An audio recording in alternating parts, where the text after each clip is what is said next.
4 years. That's how long I have been living as a digital nomad, constantly moving, working remotely and experiencing life in different countries.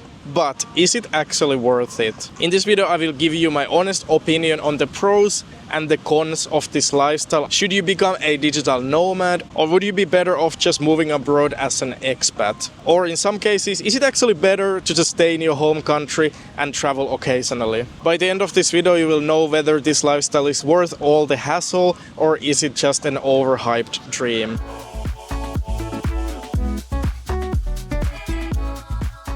So first of all, I used to think that just moving to my dream place to live, it would just solve all my problems, but that's definitely not the case, and perfect place definitely doesn't exist. There's different problems and your personal problems comes with you anywhere you move. But definitely if you're like me and you don't really connect with the nature or the weather, the people, the mindset, whatever in your home country, it's really good idea to think of the different options for your life, to live in different places and try different lifestyles. So let's start with my raw take on the lifestyle as a digital nomad first. For me this is quite perfect because definitely like as many people, like I like to travel, I like to experience new places, and I get kind of like bored in one place. Like I notice it after many years now that anytime I'm more than like 2, 3, 4 months in one place, I kind of all the days feels the same and I get like less inspired, or like I don't know, like it just doesn't feel the most exciting in a way. And that's why it's so nice to every few months move to a new place and get that feeling again that wow, like I'm so inspired and excited about life and like experiencing these new things in a new places, new flavors, new smells, new tastes. Like it's just like new people also, like you meet a lot of new people with different mindset. Like it's just an amazing lifestyle in this way. And also the nice thing about the digital nomad lifestyle when you're moving around and like be free to go anywhere anytime is that you can avoid any like bad seasons. Like most places have rainy season or typhoon season or something like that. You can avoid all that. Like I do, like I always go based on the season, so I'm always in sunny weather most of the time.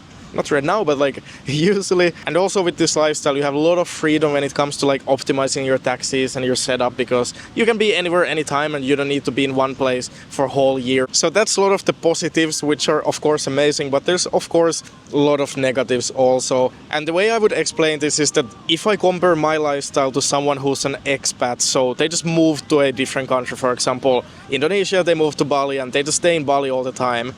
What I'm kind of jealous of those people is that of course when you stay in one place all the time, you get to like build connections and community around you, make good friends and like a friend group and have your routine and really learn so much about that one destination. I of course have got a lot of those positives in Bali because I have stayed way more there, but it's just that feeling always like you build your circle around and then you leave. So that's sometimes that for all the positives I love leaving Bali and traveling and trying different places every year, but also I feel a bit sad of like okay, like now I'm leaving again and trying to find new friends in the new places. Of course you always meet so many people, so it's not a problem, but like having the deep connections, it's a bit struggle. And by the way, specifically for this problem I created my new school community, the Nomad Tribe, to make a space that is more like for those deep connections with like-minded people. So even if we travel around, we always have one place to go to ask questions, meet people on the calls and have meetups and just have like more deeper connections with people, because it's definitely a struggle a little bit when you're a digital nomad. This is what most people say. So I've been thinking a lot lately that would it be just better to actually live in one place as an expat and lose some of the positives of the full digital nomad lifestyle. But for example Bali, like it's a pretty good place to live long term. Like the weather is year around the best option, and also for me like as a home base, like it's my favorite with the vibe and the people and the culture and everything. Like Bali is really good in that way and there's a lot to do, like it doesn't get boring. And then every now and then I can still do like travel, like I can still do trips from Bali. Like if I have home in Bali I can still do some trips anytime I want, and I can go for a month or two during the rainy season anyway. So in that way you would get like most of the positives of the digital nomad lifestyle without getting so much of the negatives. And I noticed also after a few years that I love the feeling of coming to a new, even like a place that I have been before, like Da Nang. Like I just love the feeling coming back here, like changing environment, like it's so nice. But that feeling kind of like I lose it after 1 week, 2 weeks.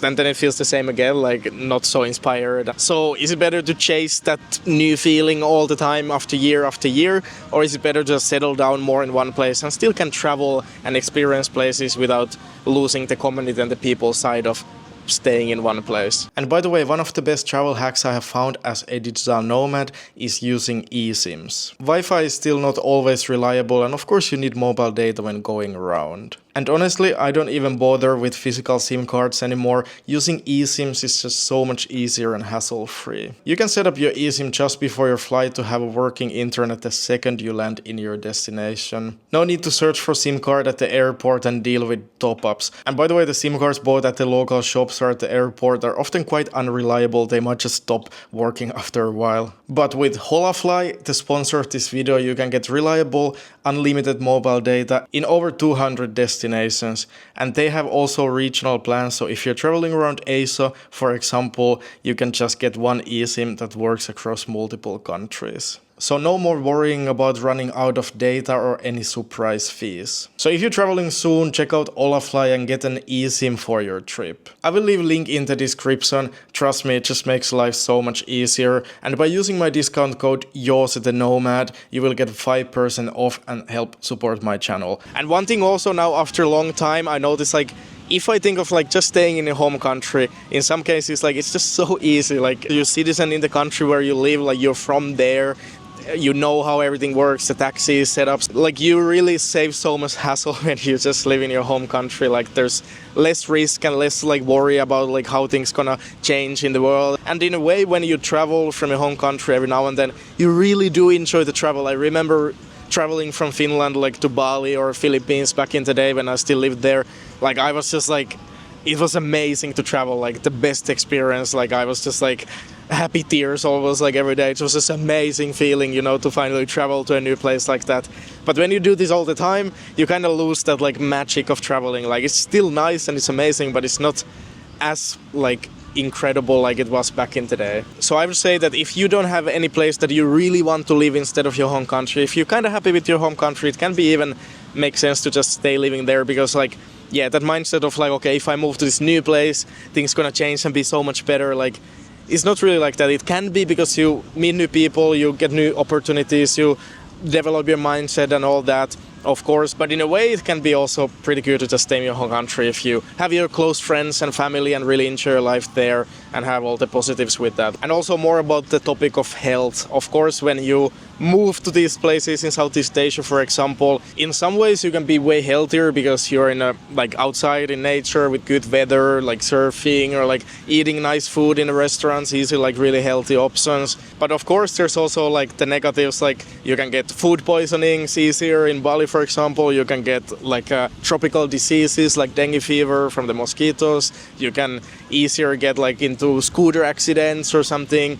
So there's definitely like there's a lot of like risk when it comes to health also, and I definitely have to say that I haven't always been the healthiest when I live in Southeast Asia because of all these things, and that's why I would recommend get a good travel medical insurance, of course, when you travel. The one I'll be using is linked in the description, you can check it out, like that's what I would recommend. And nowadays I use their complete plan, that means basically it's best for digital nomads that are long-term living this lifestyle, because you have more comprehensive healthcare with that. So it's not really a problem when it comes to healthcare, like in Southeast Asia. There's good hospitals, so it's not really something I would be too worried about if you get this insurance for long term. So my opinion, based on my own experience, I would say that it's really good. Like it's been amazing to live this lifestyle for the past 4 years, and I will probably keep doing it for at least 1 or 2 years more.